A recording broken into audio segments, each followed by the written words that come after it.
সুসংবাদ পাওয়া যাচ্ছে। এই যে আজকে আলোচনা যারা মন দিয়ে শুনেছেন, জীবনের প্রত্যেকটা সেক্টরে হতাশ হওয়া যাবে না। ব্যক্তি জীবনে ব্যবসা করছেন, লস খেয়েছেন, হতাশ হবেন না, হতাশ হবেন না।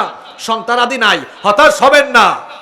কষ্টে, বালা, মুসিবতে, রোগে, সুখে, সকল ধরনের বিপদে, আপদে, জুলুমে, নির্যাতনে হতাশ হওয়া যাবে না। তাওয়াক্কুল করতে হবে, ভরসা করতে হবে যার উপরে, তিনি কে?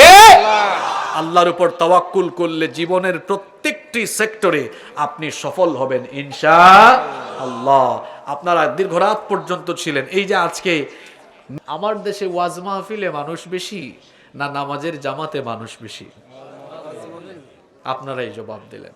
আমার কথায় কি কষ্ট পাচ্ছেন আপনারা? তাহলে আমরা কথা বলবো কম, কাজ করব বেশি ইনশাআল্লাহ। আল্লাহ আমাদেরকে তৌফিক দান করেন। চলেন আমরা শুরু করি। মানুষের জীবনে সকল সময় একরকম যায় না, একরকম যাওয়া সম্ভব না, একরকম যাবেও না। জীবনে কখনো কখনো সুখের সময় থাকে, মাঝে মাঝে আবার মানুষের জীবনে দুঃখও আসে, আনন্দও থাকে, বেদনাও থাকে। মানুষের জীবনে কষ্টও থাকে, যাতনাও থাকে, আবার প্রফুল্লতাও থাকে। সুখ দুঃখ, আনন্দ বেদনা, এইসব মিলিয়েই হলো জীবন। জীবনে এগুলো থাকবেই। জীবনে কখনো কখনো সুখের মুহূর্ত আসবে, আবার কখনো কখনো দুঃখের মুহূর্ত আসবে। এই কথাটা কোরআনে কারিমে বলেছেন কে?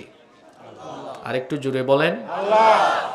রব্বুল আলামিন কোরআনুল কারিমের 21 নম্বর সূরা সূরাতুল আম্বিয়া এর 35 নম্বর আয়াতে বড় সুন্দর করে বললেন, কুল্লু নাফসিন যায়িকাতুল মাউত ওয়া নাবলুয়াকুম বিশ-শাররি ওয়াল খায়রি ফিতনাতাও ওয়া ইলাইনা তুরজাউন। আল্লাহ তাআলা বলছেন, প্রত্যেকটি প্রাণসত্তাকেই মরণের স্বাদ আস্বাদন করতে হবে। ওয়ানাবলুয়াকুম বিশ-শাররি ওয়াল খায়রি ফিতনা। আল্লাহ তাআলা বললেন, আর আমি তোমাদের জীবনকে মন্দ এবং ভালো দ্বারা পরীক্ষা করব। জীবনে কখনো কখনো কঠিন মুহূর্ত আসবে, কখনো কখনো আবার ভালো মুহূর্ত আসবে।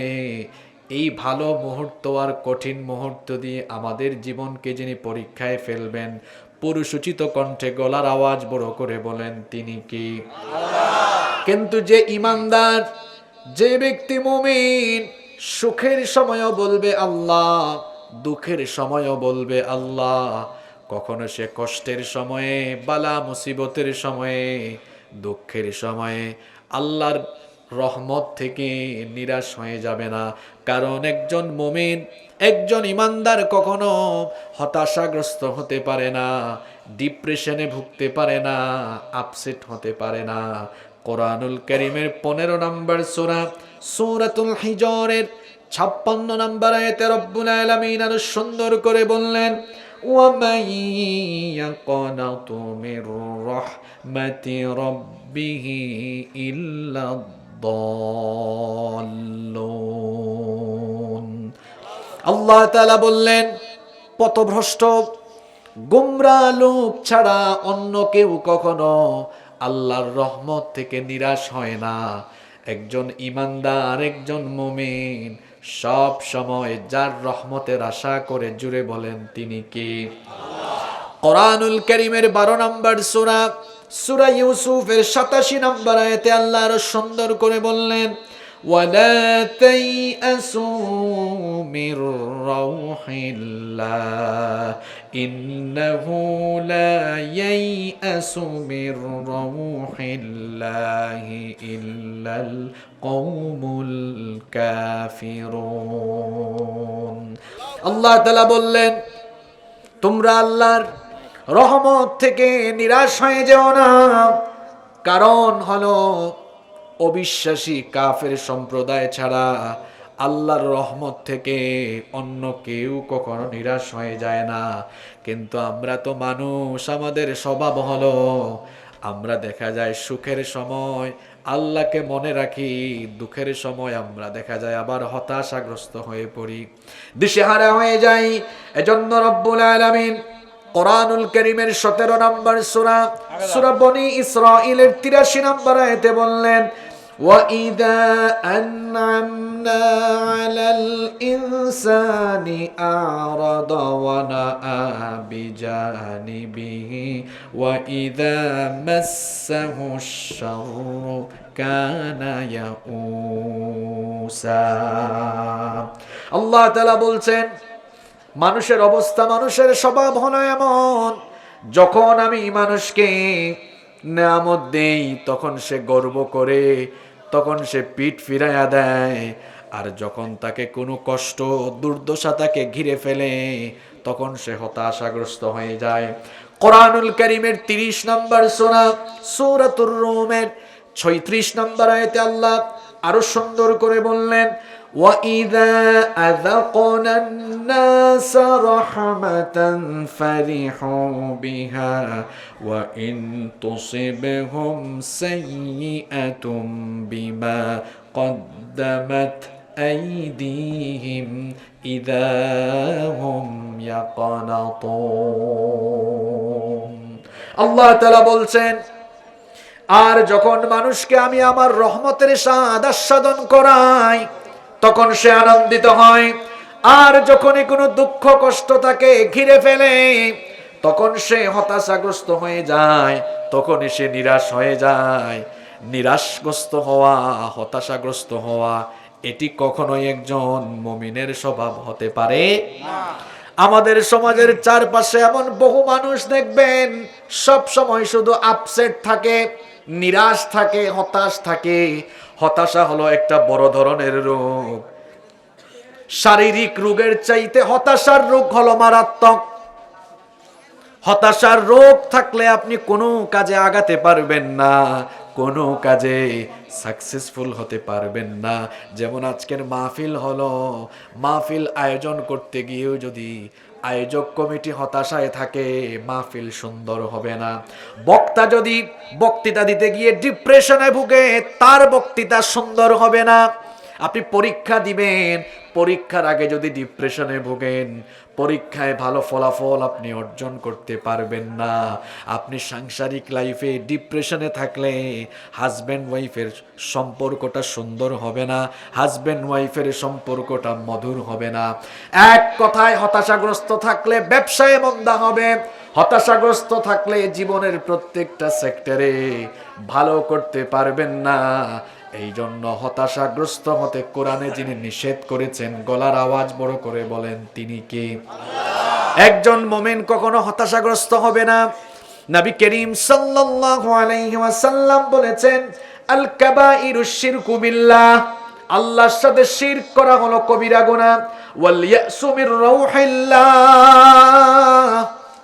ঠিক তেমনি ভাবে আল্লাহর রহমত থেকে নিরাশ হয়ে যাওয়া এটাও হলো কবিরা গুনাহ। কেন আপনি আল্লাহর রহমত থেকে নিরাশ হবেন? কারণ হলো আল্লাহর রহমতের পরিমাণ, দয়ার পরিমাণ আমাদের কল্পনার চেয়েও কম না বেশি? আরো জোরে বলেন, কম না বেশি? আল্লাহর রহমতের পরিমাণ, দয়ার পরিমাণ আপনার কল্পনার চেয়েও বেশি। আল্লাহর রাগের চেয়ে, গুসার চেয়ে আল্লাহর রহমতের পরিমাণ অনেক বেশি। এজন্য হাদিসে কুদসিতে আল্লাহ তাআলা বলেছেন, ইন্না রাহমাতি সাবাকাত গাদাবি, আল্লাহ তাআলা বলেছেন আমার রহমত আমার গুসাকে অতিক্রম করেছে। অর্থাৎ আল্লাহর রাগের চাইতে আল্লাহর দয়ার পরিমাণ বেশি। আল্লাহর দয়া কত বেশি শোনেন, কোনো মানুষ যখন একটা ভালো কাজের নিয়ত করে, ভালো কাজ করে নাই, শুধু নিয়ত করেছে, নিয়ত করার সঙ্গে সঙ্গে ওই ব্যক্তির আমলনামায় আল্লাহ একটা নেকি দিয়ে দেন, সুবহানাল্লাহ। আবার যখন বান্দা নিয়ত অনুযায়ী ওই ভালো কাজ করে ফেলে, ভালো কাজের সওয়াব আল্লাহ 10 থেকে 700 গুণ, মাঝে মাঝে আল্লাহ আরো ইচ্ছা মতো বাড়াইয়া দেন, আল্লাহু আকবার। কিন্তু পক্ষান্তরে কোনো বান্দা যখন একটা বাজে কাজের, খারাপ কাজের নিয়ত করে, আল্লাহ ফেরেশতাকে বলেন, ফেরেশতা ওয়েট করো, অপেক্ষা করো, এখনই তার গুনাহ লিখো না, দেখো আমার বান্দা কাজটা করার আগে আমাকে ভয় করে কিনা।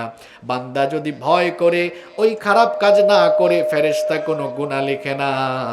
আর বান্দা যদি খারাপ কাজ করে তাহলে একটা গুনার জন্য একটা গুনাহ লেখা হয়। একটা ভালো কাজের জন্য সওয়াব 10 থেকে, না মজা পাইতেছে না, 10 থেকে কত? 700। 10 থেকে, ব্রেইন ঠিক আছে তো? তো কথা বলবেন, আমি কিন্তু কিচ্ছা বলবো না, লাফাবো না, ঠিক আছে? ক্লাসের মতো চলবে আলোচনা, শিখার মতো কথা বলবো, কথা কম, কাজের কথা হবে। দেখেন একজন মানুষ একটা ভালো কাজের নিয়ত করলেই পায় 1 নেকি, আবার করলে পায় 10 থেকে 700। সুবহানাল্লাহ। অন্যদিকে গুনার কাজের নিয়ত করলেই তার জন্য পাপ লেখা হয় না। যখন সে করে একটার জন্য একটা, আর যখন ভালো কাজ করে একটার জন্য 10 থেকে 700। তাহলে বলেন তো আল্লাহর রাগের চাইতে দয়ার পরিমাণ কম না বেশি? আল্লাহ দয়া না দেখাইলে আপনি বাঁচতে পারতেন? আপনি 5 ওয়াক্ত নামাজে আসেন না, আপনি এশার নামাজেও যান নাই। আল্লাহ যে আপনাকে বাঁচায় রেখেছেন এটাই তো বেশি। আপনার ঘরে একজন চাকর, সে চাকরি করে না, দায়িত্ব পালন করে না, বেতন দিতে গেলে তো আপনি বলবেন তোরে বেতন দিব না, তুই ডিউটি ঠিক মতো করিস নাই। আর আপনি 5 ওয়াক্ত নামাজই আদায় করেন না, তাও আল্লাহ আপনাকে খাওয়াচ্ছেন। সবকিছু বাদ দেন, এই যে নিঃশ্বাসটা গ্রহণ করলেন, অক্সিজেন নিলেন, অক্সিজেন পৃথিবীর কোন নেতা দেয়? কেউ দেয়? অক্সিজেন দিচ্ছে কে? বর্তমান বিজ্ঞান বলছে একজন সুস্থ মানুষ প্রত্যেক দিন 500 থেকে 600 লিটার অক্সিজেন গ্রহণ করে। সুবহানাল্লাহ বাড়িতে গিয়া বলিয়েন। পয়সা তো জানে না 500 লিটার 600 লিটার অক্সিজেনের দাম কত। ওই যে করোনা গেল 3-4 বছর, 2-3 বছর করোনা যখন ছিল, মানুষ বুঝেছে অক্সিজেনের সিলিন্ডার এটা কতটা প্রয়োজন। 500 থেকে 600 লিটার অক্সিজেনের বাজার মূল্য হচ্ছে 5 থেকে 6 লক্ষ টাকা। আমি যদি 5 লক্ষ টাকাও ধরি, তাহলে আপনি প্রত্যেক দিন 5 লক্ষ টাকার অক্সিজেন গ্রহণ করেন, পয়সা দিয়া না ফ্রি? একদিনে 5 লাখ, তাহলে মাসে হয় কত? 150 লক্ষ, 1.5 কোটি টাকা। বছরে হয় 18 কোটি টাকা। যার বয়স যত বছর ক্যালকুলেটরে আপনি গুণ করে দেখেন, জন্মের পর থেকে আজ পর্যন্ত মিলিয়ন বিলিয়ন ট্রিলিয়ন ডলারের অক্সিজেন গ্রহণ করেছেন। এটা দয়া করে দিচ্ছেন কে? আল্লাহ। আলহামদুলিল্লাহ পড়বেন না? আল্লাহর রাগের চেয়ে, গুসার চেয়ে আল্লাহর দয়ার পরিমাণ অনেক বেশি। রহমতকে আল্লাহ 100 টুকরা করেছেন। এই 100 টুকরা রহমত দয়াকে ভাগ করে দিয়ে আল্লাহ তাআলা দুনিয়ার মানুষ, পশু পাখি, জীবজন্তু সবাইকে আল্লাহ মাত্র 1 টুকরা রহমত দিয়েছেন। 100 টুকরা থেকে 1 টুকরা দিলে বাকি থাকে কয় টুকরা? 1 টুকরা দয়া আমরা সবাই মিলে পেয়েছি। এই 1 টুকরা দয়া পেয়ে দেখেন আমাদের মনের অবস্থা কেমন। একজন অসহায় আমাদের কাছে সাহায্য চাইলে তাকে আমরা সহযোগিতা করি, অভাবীকে আমরা সহযোগিতা করি। একজন বাবা আর মা সারাদিন সন্তান যখন বেয়াদবি করে করে মা বাবাকে কষ্ট দিয়ে সন্ধ্যাবেলায় কিংবা পরের দিন যখন সন্তান মায়ের কাছে আসে, বাবার কাছে আসে, মা তখন রাগ, অভিমান, গুসা সব ভুলে গিয়ে সন্তানকে বুকে টেনে নেয়। তাহলে এই 1 টুকরা দয়া সবাই পাওয়ার পরে যদি এই দয়ার অবস্থা এমন হয়, মা যদি, বাবা যদি সব রাগ অভিমান ভুলে গিয়ে সন্তানকে কোলে তুলে নেয়, তো আমার আপনার জীবনে এত গুনাহ আছে, আমরাও যদি লজ্জিত হয়ে, অনুতপ্ত হয়ে, অবনত মস্তক, অশ্রুসিক্ত নয়নে একবার যদি ভিক্ষার হাত তুলে আল্লাহর কাছে চাই, আল্লাহ কি সব রাগ অভিমান ভুলে গিয়ে আমাদেরকে তার রহমতের কোলে তুলে নিবেন না? এজন্যই তো আল্লাহ বলেছেন, বান্দা গুনাহ করেছে তো কি হয়েছে? তোমার গুনাহ যত বেশি, আমার রহমত হলো তার চাইতে আরো বহু গুণ বেশি। আল্লাহু আকবার। এজন্য কোরআনুল কারীমের 39 নম্বর সূরা, সূরাতুজ জুমারের 53 নম্বর আয়াতে আল্লাহ সুন্দর করে বললেন, قل يا عبادي الذين أسرفوا على أنفسهم لا تقنطوا من رحمة الله إن الله يغفر الذنوب جميعا إنه هو الغفور الرحيم আল্লাহ তাআলা বললেন, হায় নবী আপনি বলে দিন আমার গোলামেরা, তোমরা যদি নিজেদের নফসের উপরে জুলুম করে ফেলো, গুনাহের সাগরে যদি ডুবেও যাও, লা তাকনাতু মির রাহমাতিল্লাহ, আমার রহমত থেকে নিরাশ হয়ে যেও না। আপনার গুনাহ যদি হয় খাল বিল আর নদ নদীর পানির সমান, আমার আল্লাহর দয়া হলো সাগর আর মহাসাগরের পানির সমান।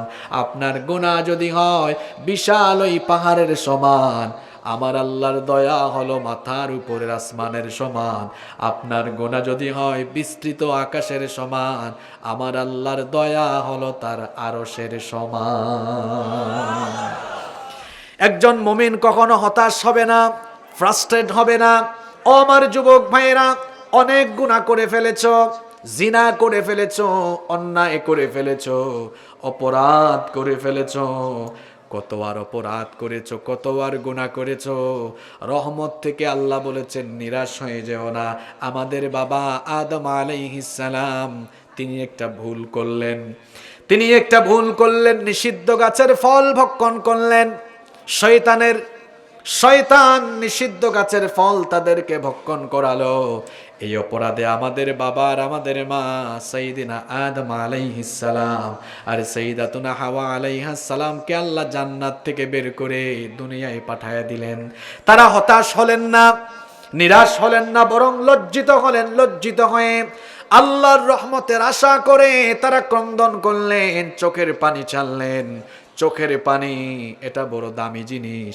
এই যে আপনারা গায়ে কাপড় দিয়েছেন, এই কাপড় যখন ময়লা হয়ে যাবে, ময়লা কাপড় ধোয়ার জন্য সাবান, ডিটারজেন্ট, সার্ফ এক্সেল দিয়ে আমরা যেমন কাপড়ের ময়লা দূর করি, ঠিক তেমনি ভাবে আমার আপনার জীবনের গুনাহের দাগ দূর করার জন্য চোখের পানি ছাড়তে হবে। চোখের পানি ছাড়লে চোখের পানি দিয়ে গুনাহের দাগ যিনি দূর করে দেন তিনি কে? দুইটা ফোঁটা আল্লাহ বড় ভালোবাসেন। কতরাতু দামিন তুহরাকুহু ফি সাবিলিল্লাহ। আল্লাহর দিন প্রতিষ্ঠায় যে মুজাহিদের শরীর থেকে রক্তের ফোঁটা পড়ে, ওই রক্ত যিনি পছন্দ করেন তিনি কে? আর আরেকটা ফোঁটা হলো কতরাতুম মিন দুমুইন ফি খাশিয়াতিল্লাহ।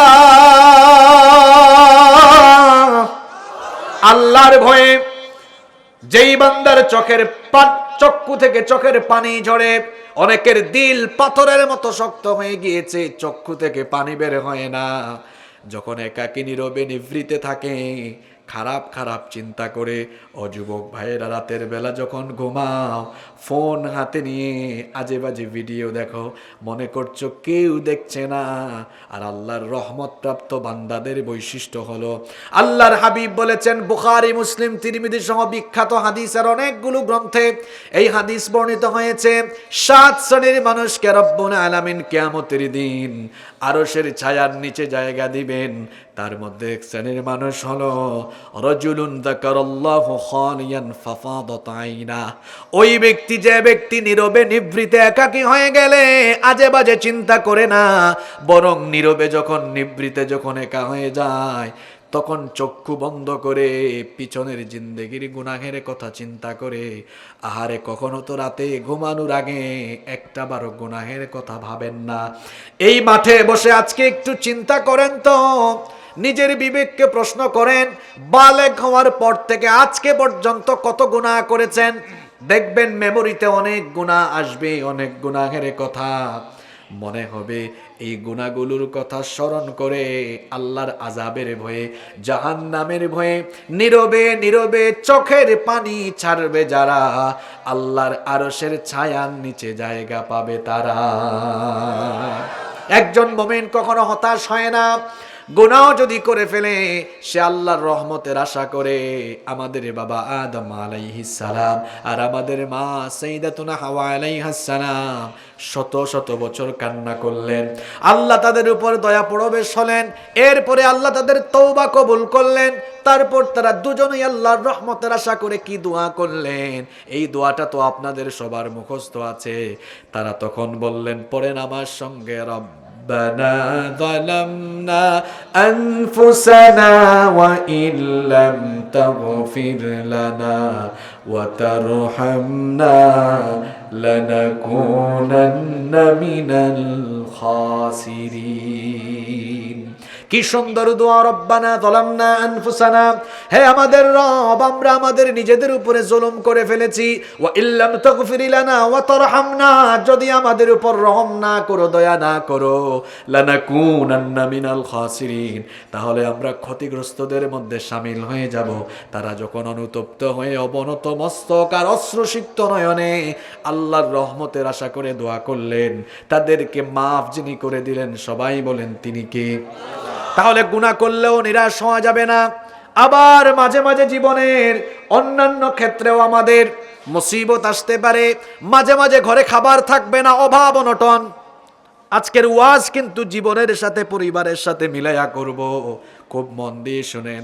মাঝে মাঝে দেখা যায় পরিবারে অভাব লেগে যায়, 3 বেলার মধ্যে 1 বেলাও ভালো করে খাওয়া যায় না, তখনও আপনি আপসেট হবেন না, কারণ জীবনে এরকম ক্ষুধা দ্বারা যিনি পরীক্ষা করবেন তিনি কে?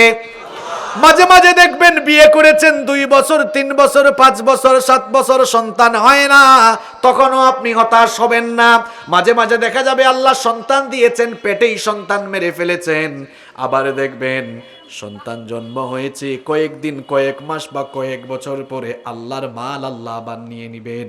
এইভাবে করে সন্তান সন্ততি দিয়ে না দিয়ে অথবা জীবন মৃত্যু দিয়ে ফসলের মাঠে ফসল করবেন, বন্যা হয়ে যাবে, কিংবা বৃষ্টির কারণে খরার কারণে নষ্ট হয়ে যাবে, জানমালের ক্ষয়ক্ষতি, বিভিন্ন বিষয় দিয়ে আপনার জীবনে মুসিবত আসবে। মুসিবত আসলেও মুমিন কখনো হতাশ হবে না, মুমিন সবরের নীতি অবলম্বন করে তাওয়াক্কুল করবে কার উপরে? রব্বুল আলামিন বললেন, ওয়ালা নাবলুওয়ান্নাকুম বিশাইইম মিনাল, আর অবশ্যই আমি তোমাদেরকে ভয়, ক্ষুধা, জানমালের ক্ষয়ক্ষতি, ফসলের ক্ষয়ক্ষতি দিয়ে পরীক্ষা করব। আর ধৈর্যশীলদের জন্য সুসংবাদ থাকবে। প্রশ্ন হলো ধৈর্যশীল কারা?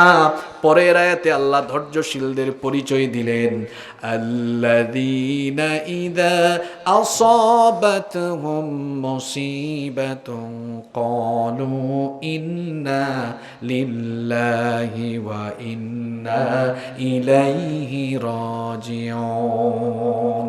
ধৈর্যশীল হলো তারা, বিপদে মুসিবতে কষ্টে আপতিত হলে তারা তখন বলে ইন্না লিল্লাহি ওয়া ইন্না ইলাইহি রাজিউন।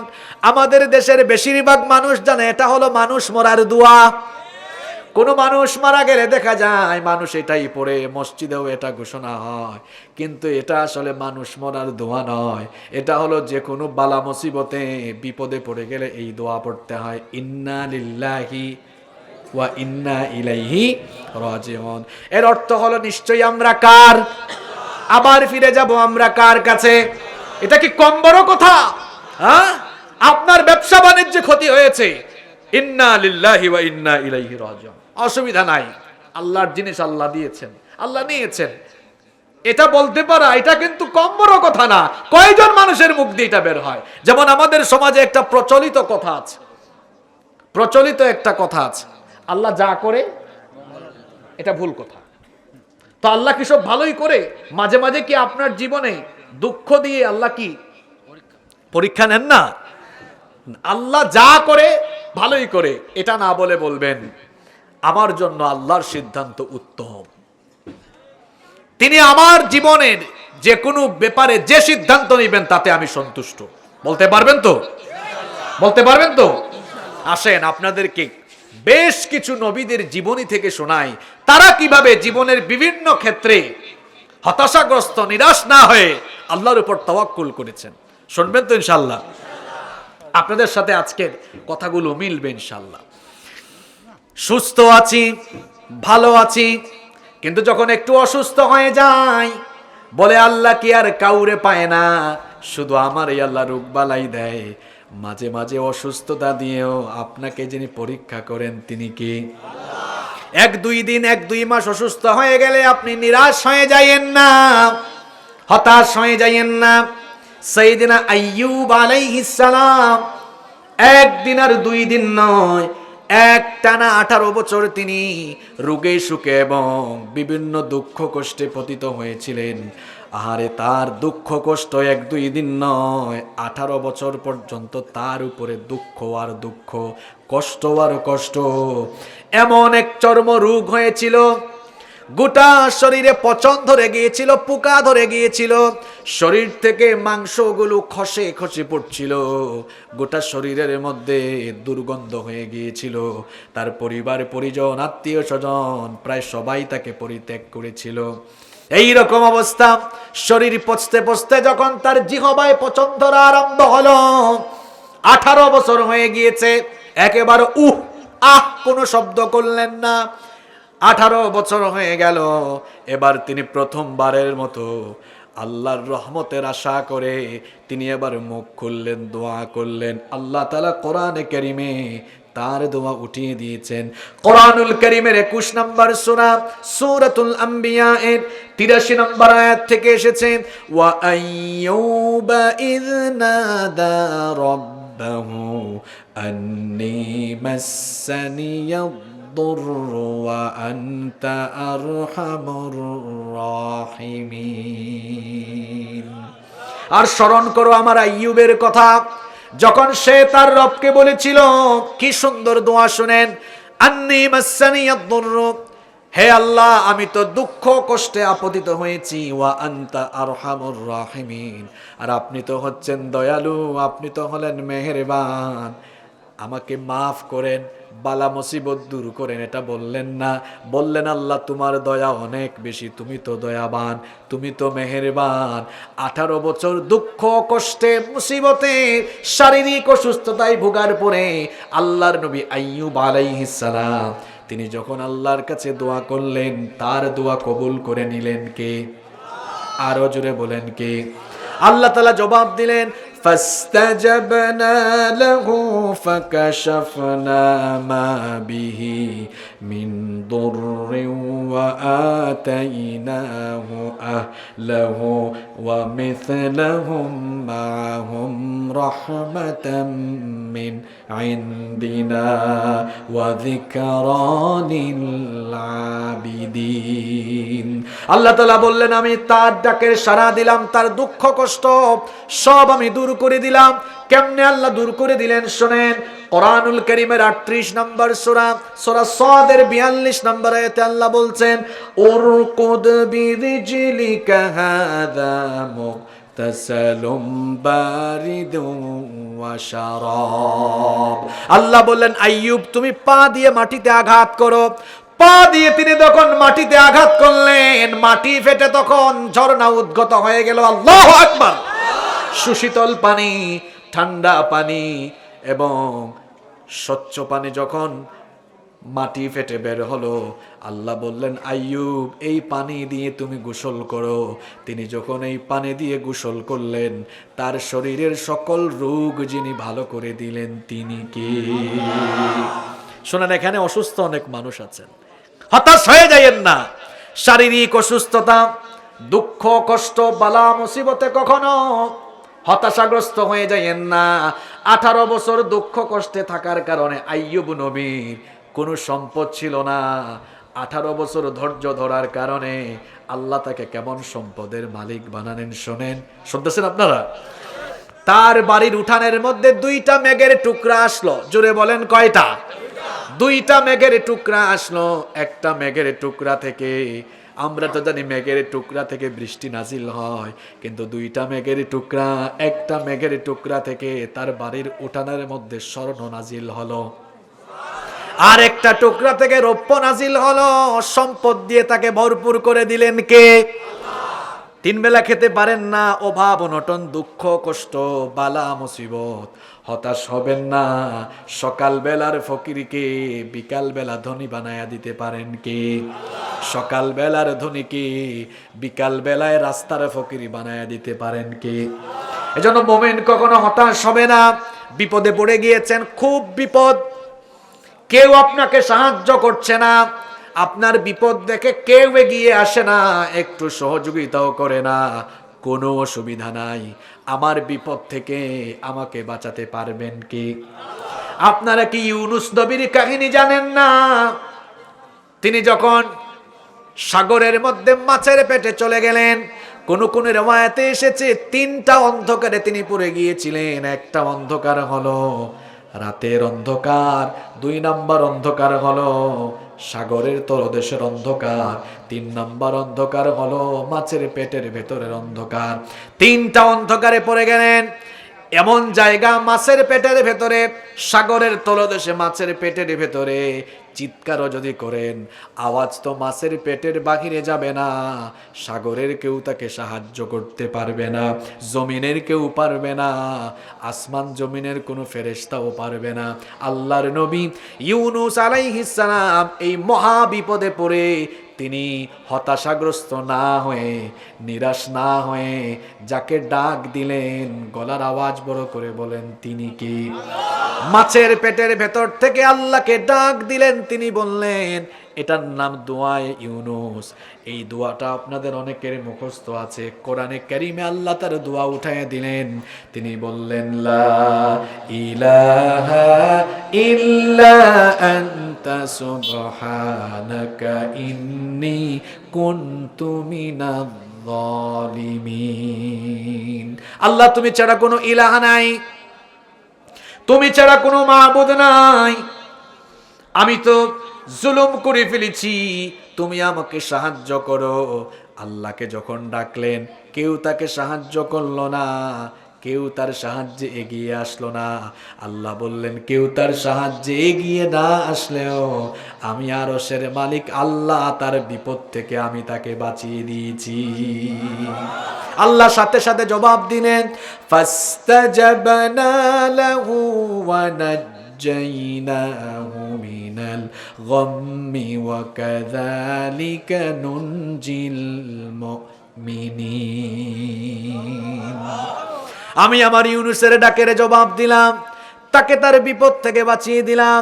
ওয়া কাযালিকা, এবার আল্লাহ আমার কথা, আপনার কথা, আপনাদের কথা বললেন, ওয়া কাযালিকা, এইভাবে করে আমার বান্দারাও যদি বিপদে পড়ে, মুসিবতে পড়ে আমার কাছে ডাক দেয়, নুনজিল মুমিনিন, আমার মুমিনদেরকে আমিও বিপদ থেকে বাঁচায়া দেব। কষ্ট হচ্ছে আপনাদের? এই কয়েকটা পয়েন্ট এখন আসবে, মন দিয়ে শুনেন, আপনাদের জীবনের সাথে মিলবে। কখনো হতাশ হবেন না, কখনো হতাশ হবেন না। বিপদে পড়ে গিয়েছেন, কোরআনের পথে আছেন, ইসলামের পথে আছেন, কোরআন বিরোধীরা, ইসলাম বিরোধীরা ক্ষুধার্ত বাঘের মতো ইসলামপন্থীদের উপর ঝাঁপায়া পড়ে। দেখবেন সারা পৃথিবীতে এই অবস্থা আছে। কোরআনের পথে যারা, দ্বীনের পথে যারা চলে, দ্বীন বিরোধীরা ক্ষুধার্ত বাঘের মতো তাদের উপরে ঝাঁপায়া পড়ে। চতুর্দিকে হামলা আর মামলা, নির্যাতন আর নির্যাতন, বাড়িতে থাকতে দেয় না, ঘরে থাকতে দেয় না। চোরেরা ডাকাতেরা খুব আরাম করে বুক ফেলাইয়া বাহিরে ঘুরে, আর কোরআন হাদিসের গবেষকেরা অন্ধকারে জীবন কাটায়। হতাশ হওয়া যাবে না। শুনেন শুনেন, ইব্রাহিম আলাইহিস সালামের কথা বলছি। ইব্রাহিম আলাইহিস সালামকে আল্লাহ এমন এক জাতির জন্য নবী বানালেন, সেই জাতির লোকেরা মূর্তি পূজা করত। তিনি যখন তাদেরকে মূর্তি পূজা ত্যাগ করে আল্লাহর তৌহিদের দাওয়াত গ্রহণের কথা বললেন, তারা সেটা মানল না, তারা তার দাওয়াতকে প্রত্যাখ্যান করলো। ইব্রাহিম আলাইহিস সালাম বললেন, নিজের হাতে এটা বানিয়েছো, তোমরাই তো তার স্রষ্টা, এটা তোমাদের সৃষ্টি, তো সৃষ্টির কাছে তোমরা কেন মাথা নত করো? কোনো কথাই তারা কর্ণপাত করলো না। তারা বলল, আমাদের বাপ দাদাদের এই দিন আমরা ত্যাগ করব না। সেই জাতির লোকেরা বছরে একদিন বাহিরে উৎসবে যেত, মেলায় যেত। ইব্রাহিম আলাইহিস সালাম ওই দিন শহরের বাইরে গেলেন না। সবাই যখন শহরের বাইরে চলে গেল, তিনি তখন মূর্তির ঘরে ঢুকলেন। মূর্তির ঘরে ঢুকে দেখলেন তাদের সামনে অনেক খাওয়া দাওয়া আছে। তিনি বললেন, কি ব্যাপার, আলা তাকুলুন, এত খাবার দাবার তোমরা এগুলো খাও না কেন? তিনি জিজ্ঞেস করলেন, এরা কোনো কথা বলে না। তিনি বললেন, মা লাকুম লা তানতিকুন, কি ব্যাপার, জিজ্ঞেস করলাম খাও না কেন, জবাব দাও না, খাও না, আমার সাথে কথাও বলো না। আপনি কারোর সাথে কথা বলছেন অথবা আপনার বাচ্চা, আপনি বলতেছেন খা খা খা, খায়ও না, কোনো কথাও বলে না, খায় না, কথা কয় না, বাকি আছে কোনটা? তিনি এবার কুড়াল দিয়ে সবগুলাকে ভাঙলেন। ভাঙতে ভাঙতে একেবারে বড়টার কাঁধের উপরে কুড়াল রেখে দিলেন। এরা উৎসব থেকে ফিরে এসে দেখলো নমরুদ এবং নমরুদের সভাসদ দেখলো, হায় রে হায়, আমাদের সব ক্ষুধা শেষ। তারা চিন্তা করলো এই কাম কে করলো? ইব্রাহিম আলাইহিস সালামকে গ্রেফতার করা হলো। ইব্রাহিম আলাইহিস সালামকে এনে বলা হলো, কি ব্যাপার ইব্রাহিম, তুমি এই কাজ সম্ভবত তুমিই করেছো, কারণ এদের ব্যাপারে এদের বিরুদ্ধে একমাত্র তুমিই বলো। ইব্রাহিম আলাইহিস সালাম কায়দা করে বললেন, আমাকে কেন জিজ্ঞেস করো, যার ঘাড়ে কুড়াল আছে তারে জিজ্ঞেস করো। দেখতেই তো পাচ্ছ তার ঘাড়ে কুড়াল, তার মানে সবগুলার এসে কুপায়া কুপায়া তারপরে ঘাড়ের মধ্যে কুড়াল নিয়ে আছে, তাকে জিজ্ঞেস করো, আমাকে না। তখন নমরুদ এবং তার সভাসদের সবাই বলল, ইব্রাহিম ভালো করেই তো তুমি জানো এই মূর্তি কখনো কারো সঙ্গে কথা বলতে পারে, কথা বলতে পারে না। ইব্রাহিম আলাইহিস সালাম সুযোগ পেলেন, তিনি বললেন যে তুই এটা কথা বলতে পারে না, তো এটা কেমনে তোমাদের রব হয়? এটা তো তোমাদের উপকারও করতে পারে না, অপকারও করতে পারে না, সে তো তার নিজের জানি হেফাজত করতে পারে না, তো তোমাদেরকে কেমনে হেফাজত করবে?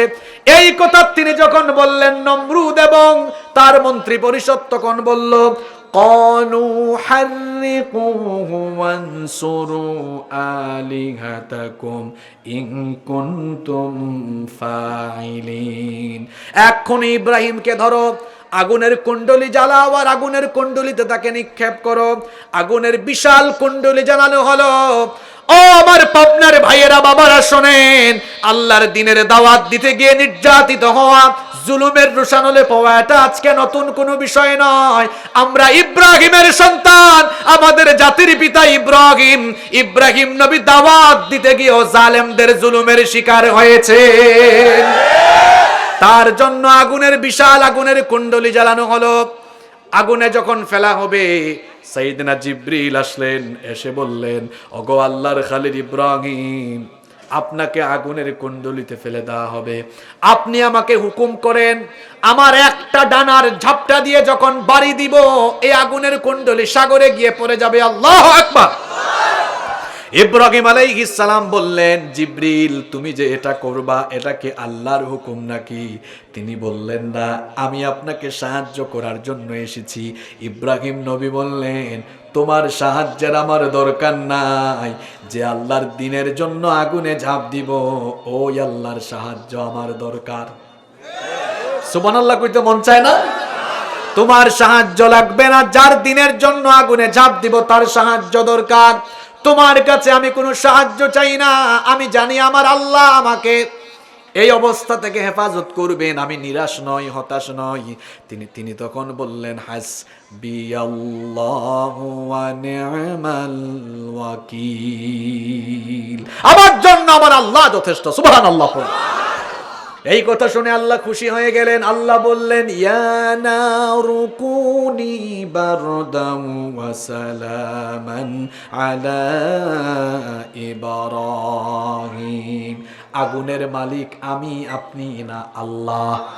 আস্তে বলবেন না, জোরে বলেন, আগুনের মালিক কে?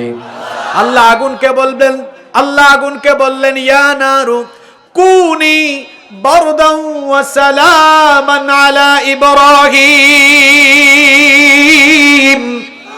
হে আগুন, তুমি আমার খলিল ইব্রাহিমের জন্য শান্তিদায়ক, আরামদায়ক হয়ে যাও। নমরুদ যখন ইব্রাহিম আলাইহিস সালামকে আগুনের কুণ্ডলিতে ফেললো, নমরুদ তো খুব হাসতেছে, আমার শত্রু ইব্রাহিম শেষ। হাসতে হাসতে তাকায় দেখে আগুনে ফেলেছে ইব্রাহিম খলিলুল্লাহকে, কিন্তু ইব্রাহিম খলিলুল্লাহ আগুনে পুড়েন নাই, তিনি ফুল বাগানে বসে আছেন। ইমানের মতো ইমান থাকলে জালিমের জুলুম আপনার কোনো ক্ষতি করতে পারবে। এজন্য বলেছি মুমিন কখনো অভাবে, অনটনে, অসুস্থতায়, জুলুমে, নির্যাতনে হতাশ হয় না। এজন্য আপনারা দেখবেন চোর ডাকাতেরা সামান্য একটু জেলখানার গুতা খাইলে চেহারা আরো বেশি চোরের মতো হয়ে যায়, আর আল্লাহর দ্বীনের দায়ীদের উপরে যতই নির্যাতন হয় চেহারাটা আরো বেশি নুরানি হয়ে যায়। কারণ আল্লাহওয়ালা লোকেরা যার উপরে ভরসা করে তিনি কে? একজন মুমিন কখনো নিরাশ হয় না, মুমিন কখনো হতাশ হয় না। বিবাহিত ভাইয়েরা বিয়ে করে ফেলেছেন 5 বছর, 6 বছর, 10 বছর ধরে সন্তান হয় না। আজকে কি মহিলারা আছেন? মা বোনদের ওয়াজ চলে এসেছে, 5 বছর, 6 বছর, 10 বছর ধরে সন্তান হয় না। আবার অনেক বোনেরা আছেন সন্তান পেটে আসে, 3 মাস 4 মাস পরে সন্তানটা নষ্ট হয়ে যায়, দিন রাত শুধু টেনশন করে, কান্না করে। অনেকে আছে বিয়ে করে সন্তান পায় না, হতাশাগ্রস্ত হয়ে যায়, নিরাশ হয়ে যায়। কেন আপনি নিরাশ হবেন? শুনেন আমার আল্লাহর ক্ষমতা শুনেন। ইব্রাহিম আলাইহিস সালাম 86 বছর বয়স হয়ে গিয়েছে, তার কোনো সন্তান হয় না। জোরে বলেন কত বছর? একটু তিনি হতাশ হলেন না, নিরাশ হলেন না। যার রহমতের আশা করে বসে থাকলেন তিনি কে? মুখ খুললেন, আল্লাহকে বললেন রব্বি হাবলি মিনাস সালিহিন। দোয়া শিখেন কেমনে চাইতে হয়। আমরা অনেকে দোয়া করতেও জানি না, কয় আল্লাহ সন্তান দাও, সন্তান দাও, এটা বলবেন না। কি সুন্দর দোয়া করেছেন, রব্বি হাবলি মিনাস সালিহিন, আল্লাহ আমাকে সুসন্তান দাও, নেককার সন্তান দাও। তিনি যখন এই দোয়া করলেন আল্লাহ খুশি হয়ে গেলেন। আল্লাহ খুশি হয়ে বললেন ফাবাশশারনাহু বিগুলামিন হালিম, ও আমার খলিল ইব্রাহিম, আমি তোমার দোয়া কবুল করলাম আর তোমাকে এক ধৈর্যশীল সহিষ্ণু সন্তানের সুসংবাদ দিয়ে দিলাম। ইব্রাহিম আলাইহিস সালামের আরেক স্ত্রী নাম সারা, হাজেরের ঘরে এসেছেন ইসমাইল। এই দোয়া কবুল হয়েছে, আল্লাহ ইসমাইল দিলেন। শুনেন এবার মজার ঘটনা। আরেক বউ নাম হলো সারা। জোরে বলেন নাম কি? এই বউ, এই স্ত্রী বন্ধা। বন্ধা বুঝেন তো আপনারা? আপনারা কি বলেন? না, বন্ধা মানে নিঃসন্তানা। বন্ধা মানে যে নারী সন্তান জন্ম দিতে পারবে না, সন্তান উৎপাদনের কোনো ক্ষমতা তার। শুনেন এবার মজার ঘটনা। সারার ঘরে কোনো সন্তান হয় না, কারণ সারা হলেন বন্ধা। তিনি ভেবে নিয়েছেন তার কোনো সন্তান হবে না। শুনেন ভাইয়েরা, বোনেরাও শুনেন, আল্লাহর উপর তাওয়াক্কুল বাড়ান। বন্ধা নারী, তার কোনো সন্তান নাই। তিনি ধরে নিয়েছিলেন জীবদ্দশায় তিনি কখনো সন্তান জন্ম দিতে পারবেন না। শুনেন ওই মহিলার ঘর থেকে এমন সন্তান জন্ম হয়েছে, একেবারে ইসহাক থেকে নিয়ে ঈসা পর্যন্ত হাজার হাজার নবী রাসূল এই বংশে এসেছে। আল্লাহু আকবার! এত সন্তান এসেছে এই বংশে। শোনেন, সারার ঘরে সন্তান হচ্ছে না। সারাও বুড়া হয়ে গেলেন, বৃদ্ধা হয়ে গেলেন। ইব্রাহিম আলাইহিস সালামও বুড়া হয়ে গেলেন। সারা আল্লাহর আশা, আল্লাহর রহমতের আশা করে আছেন, নিরাশ কখনো হন নাই। এজন্য বুড়া বয়সে আল্লাহ তাকে কেমন সুসংবাদ দিলেন শুনেন। একদিন আল্লাহ তাদের ঘরের মধ্যে ফেরেশতা পাঠালেন। সুবহানাল্লাহ। ফেরেশতা এসে কি বলল, এই কাহিনী আপনাদেরকে আমি কোরআন থেকে শোনাই। কোরআনুল কারীমের 15 নম্বর সূরা সূরাতুল হিজরের 53 নম্বর আয়াতে এসেছে। ফেরেশতা এসে বললেন, ক্বালু লা তাওজাল ইন্না নুবাশশিরুকা বিগুলামিন আলীম। ভয় পেও না, আমরা আল্লাহর ফেরেশতার সুসংবাদ নিয়ে এসেছি। আল্লাহ তোমাদেরকে একজন জ্ঞানী সন্তানের সুসংবাদ দিচ্ছেন। সুবহানাল্লাহ। কি সন্তান? বিগুলামিন আলীম, জ্ঞানী সন্তানের সুসংবাদ দিচ্ছেন। এই কথা শুনে ইব্রাহিম আলাইহিস সালাম ফেরেশতাকে বললেন, ক্বালা আবাশশারতুমুনি আলা আমাসানিয়াল কিবারু ফাবিমা তুবাশশিরুন। কি করে এই সুসংবাদ আমাকে দিলে? আমি তো বুড়ো মানুষ, বৃদ্ধ হয়ে গিয়েছি, আমার তো কোনো যৌবন নাই, কেমনে এখন সন্তান হবে? ফেরেশতা তখন বলল, قالوا بشرناك بالحق فلا تكن من القانطين ফেরেশতা বলল এটাই যথার্থ সত্য কথা, সত্যিকারের সুসংবাদ দিচ্ছি ও ইব্রাহিম খলিলুল্লাহ, আল্লাহর রহমত থেকে আপনি নিরাশ হয়ে যাবেন না, কারণ আল্লাহ যা চান তাই করতে পারেন কিনা। এত আস্তে বললেন। وهو الغفور الودود ذو العرش المجيد فعال لما يريد। আল্লাহ বলছেন তিনি যা চান তাই করতে পারেন। তিনি কোনো কিছু করতে হলে শুধু কুন বলেন, ফায়াকুন, সঙ্গে সঙ্গে হয়ে যায়। ফেরেশতাদের সুসংবাদ শুনে সারা কি বললেন? ইব্রাহিম নবীর স্ত্রী তখন বললেন, ক্বালাত ইয়া ওয়াইলাতা আলিদু ওয়া আনা আজুজুম ওয়া হাযা বালি শাইখা ইন্না হাযা লাশাইউন আজীব। সারা বললেন এত বড় আজীব বিষয়, বিস্ময়কর ব্যাপার, সাংঘাতিক ব্যাপার। আমি বন্ধা, অন্যদিকে বৃদ্ধা হয়ে গিয়েছি, আমার যৌবন নাই, কি করে আমার পেটে সন্তান আসবে? বললেন ক্বালু আতাজাবিনা মিন আমরিল্লাহ, আল্লাহর সিদ্ধান্তে তুমি কেন অবাক হচ্ছ? কারণ আল্লাহ যা চান তা হতে পারে কিনা। ও আমার ভাইয়েরা, আমার বোনেরা, যাদের সন্তান হয় না, অনেকে আছে সন্তান না হলে অনেক ভণ্ড পীরের কাছে গিয়ে অনেক কুফরি চিকিৎসা নেয় কি নেয় না? গ্রামে গঞ্জে এগুলা অনেক বেশি কুফরি চিকিৎসা নেয়। হাতের মধ্যে, কোমরের মধ্যে বিভিন্ন ধরনের কালো সুতা, নীল সুতা লাগায়, তাবিজের পিছনে লাইন ধরে তাবিজ আর তাবিজ। খবরদার, কোন পীর বাবা সন্তান দিতে পারে না।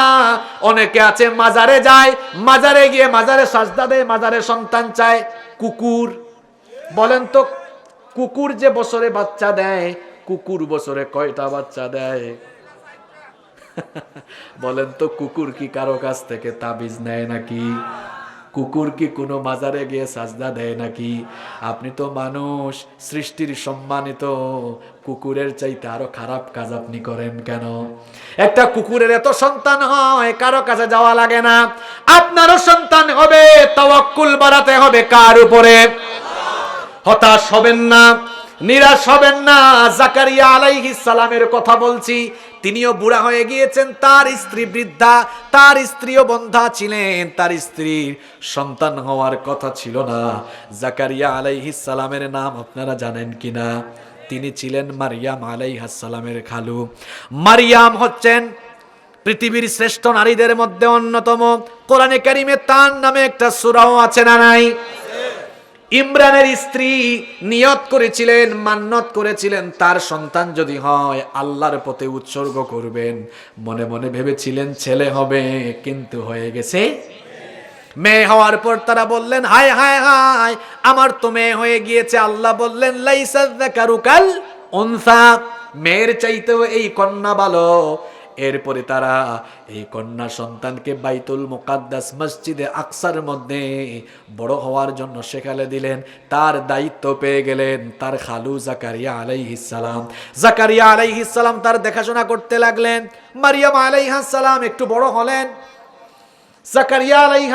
জাকারিয়া আলাইহিস সালাম যখন মারিয়ামের কামরায় যেতেন, দেখতেন কি ব্যাপার, এত ফলমূল, এত খাবার দাবার। আর আশ্চর্যের ব্যাপার হলো সিজন ছাড়া ফলমূল, যেমন এখন কি আমের সিজন, কিন্তু আম, যদি আম পাওয়া যায় এটা কি বিস্ময়কর হবে না?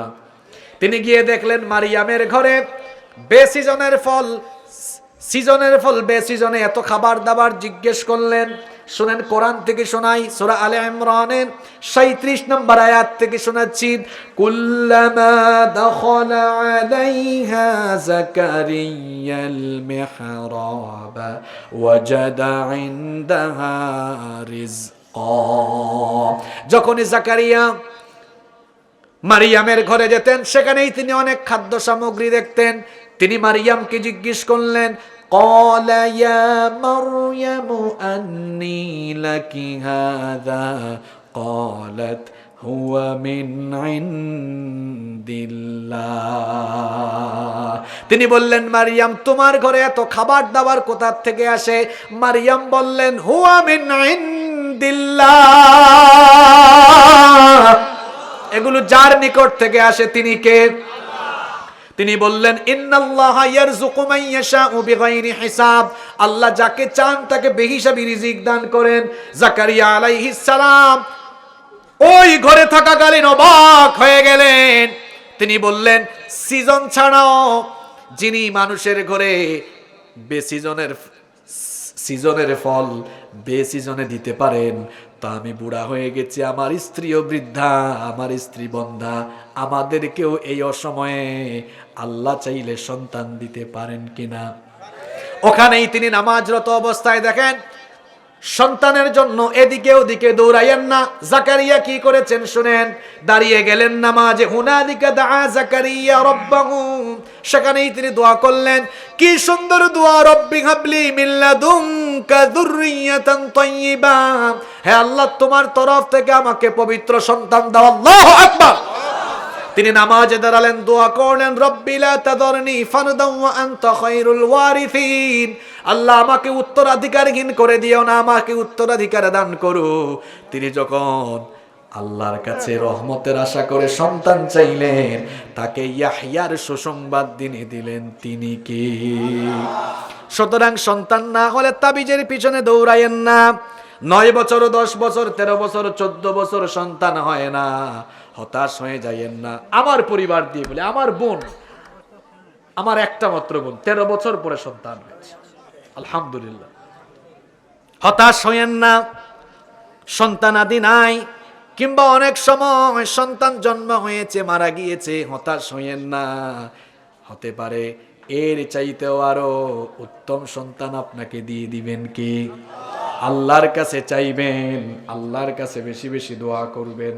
কখনো বিপদে আপদে বালা মুসিবতে হতাশ হবেন না। এই যে এখন বর্তমানে মুসলমানদের অবস্থা ভালো না খারাপ? আরো জোরে বলেন। ফিলিস্তিনে মার খায় কারা? গোটা পৃথিবীতে মজলুম এখন কারা? অসুবিধা নাই, অসুবিধা নাই, হতাশ হইয়েন না।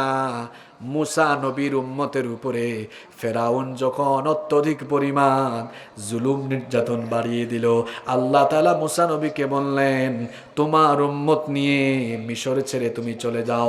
মিশর থেকে হিজরত করার জন্য তিনি তার উম্মত নিয়ে যখন মিশর থেকে রওনা হলেন, পথ চলতে চলতে চলতে চলতে দিনের বেলা তারা লোহিত সাগরের সামনে পৌঁছালেন। এই খবর ফেরাউনের কানে চলে গেল। ফেরাউন তার বাহিনী নিয়ে মুসা নবীর উম্মতকে ধরার জন্য পিছনে পিছনে চলে আসতেছে। মুসা নবীর উম্মত লোহিত সাগরের সামনে দাঁড়িয়ে চিন্তা করছেন সাগর কেমনে পার হবেন। হঠাৎ করে পিছনে তাকায় দেখেন ফেরাউনের বাহিনী। মুসা নবীর উম্মত তখন বললেন, হায় হায় হায়, সামনে সাগর, সামনে গেলেও মারা যাব, পিছনে ফেরাউনের বাহিনী, পিছনে গেলেও মারা যাব, কোন দিকে আমরা যাব? মুসা নবীর উম্মত হতাশ, কিন্তু মুসা নবী হতাশ হলেন না। তিনি তখন বললেন, কাল্লা ইন্না মাইয়া রব্বি সায়াহদিন। ঈমান কারে কই এখান থেকে শিখে। তিনি বললেন, আমার উম্মত কাল্লা, কখনো নয়, ইন্না মাইয়া রব্বি সায়াহদিন। তোমরা পথ খুঁজে পাচ্ছ না, দেখতেছো সামনে গেলেও মরণ, পিছনে গেলেও মরণ, আর আমি অনুভব করছি আমার আল্লাহ আমাদেরকে পথ দেখায়া দিবেন। এই বিপদের সময়ে তাদেরকে পথ দেখায়া দিলেন কে? ডানে বামে সামনে পিছনে অন্ধকার, ভয় পাবেন না। অন্ধকার দেখলে ভয় পান কেন? অন্ধকারের পরে কি আসে? তো অন্ধকারের পরেই তো আলো আসে, রাতের পরেই তো সকাল আসে, অন্ধকারের পরে, জুলুমের পরে, নির্যাতনের পরে বিজয় আসবে ইনশাআল্লাহ। আমার আপনার নবীর কাহিনী দিয়ে শেষ করব।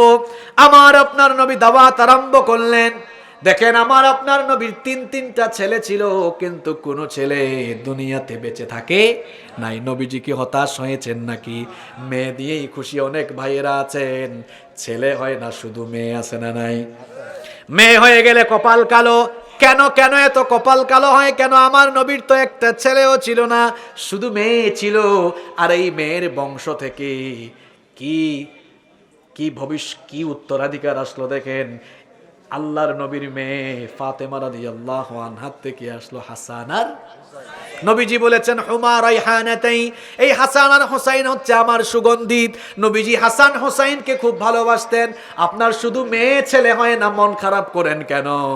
মেয়ে বিয়ে দেওয়ার পরে দেখবেন এই মেয়ের ঘরে আল্লাহওয়ালা সন্তান চলে আসবে, বড় আলেম চলে আসবে, নেককার সন্তান চলে আসবে, নেককার ছেলে চলে আসবে। এই জন্য কখনো হতাশ হওয়া যাবে, কখনো মুমিন হতাশ হয় না। নবীজি দাওয়াত আরম্ভ করলেন, কাফিরের গোষ্ঠী নবীজির উপরে নির্যাতন চালালো, নবীজিকে তারা মারলো, আল্লাহর নবীর শরীর থেকে রক্ত ঝরলো, সাফা পাহাড়ে নবীজির রক্ত ঝরলো, তায়েফের ময়দানে নবীজির রক্ত ঝরলো, উহুদের ময়দানে নবীজির রক্ত ঝরলো।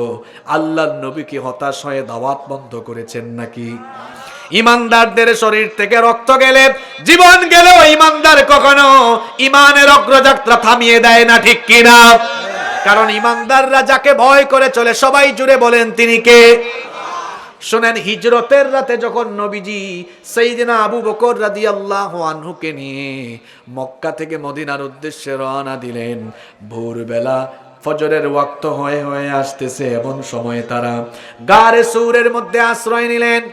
আবু বকর রাদিয়াল্লাহু আনহু সেই গুহা পরিষ্কার করলেন, এরপরে তারা দুজন সেখানে আশ্রয় নিলেন।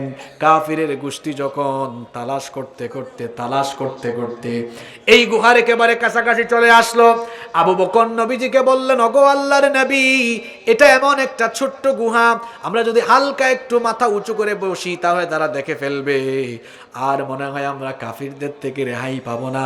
আমি আর আপনি, আমরা মাত্র দুইজন, কাফিররা আমাদের থেকে বেশি। নবীজি তখন বললেন, আবু বকর, আমরা দুইজন তোমাকে কে বলেছে? আমাদের সাথে তো আরেকজন আছেন, তিনি কি?